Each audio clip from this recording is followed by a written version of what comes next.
off in 2048, this new WipEout for PlayStation Vita gives us a glimpse of the formative years of the Anti-Gravity Racing League.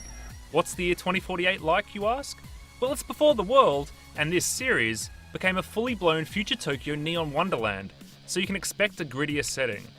Races are just as likely to take place on city streets and through parks as they are to blaze along custom-built roller coasters in the sky. It's WipEout, in other words, but not quite as we know it.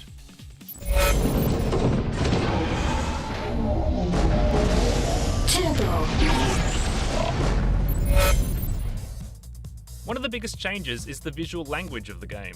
Previous titles, such as WipEout HD, which you're seeing now, went out of their way to keep things bright and simple. The track ahead was unambiguous, and players could read it at a glance. That's changed a little.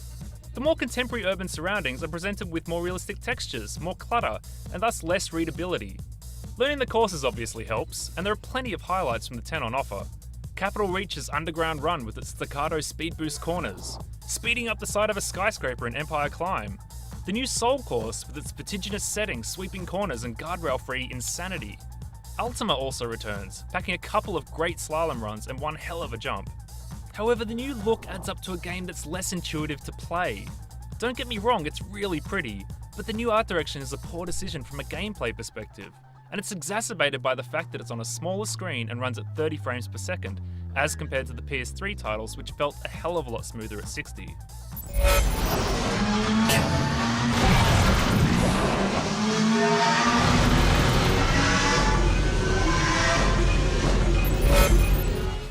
WipEout 2048's gameplay mechanics are much the same as ever. Air brakes help negotiate sharp corners without losing speed, while glowing panels and speed boost pads litter the courses, showering the player with firepower, power-ups, and, the sweetest gift of all, speed. That said, the focus has shifted a little, as 2048 is more combat-oriented. The courses are wider to accommodate more side-by-side racing, while the power-up pads are now either green or yellow for defensive and attacking items respectively. Get out in front and you'll want to hit the green pads to get shields, speed boosts and the like. It is great fun, but to be honest, this game just isn't as smooth in feel or as elegant in design as WipEout HD. There are other rough edges too. The load times are terrible, clocking in at 30 seconds plus per course. That's more than double those of WipEout HD on PS3. And then there are the Vita-specific controls. That means tilt steering, rear touch acceleration, and front touch power-up activation. This is not, I repeat, not the way of the future. The multiplayer side of WipEout 2048 is a disappointment too. Whether you're competing in the online campaign or playing ad hoc, the lack of options is suffocating. Want to create a race where you choose the track, the speed class, the event type, the weapons loadout, and whether there'll be AI races? You just get thrown into an event where the only choice is which AG craft you use, and then when it's over, you get to choose between two random options.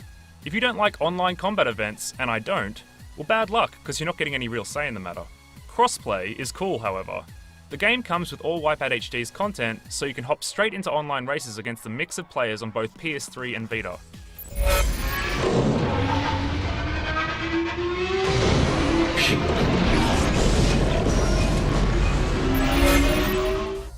WipEout 2048 is a fun, fully featured Vita launch title, and it takes the series in a new direction. But the fact that it's not as smooth or intuitive to play as previous titles means that it's only partially successful. For more on WipEout 2048, head over to IGN.com.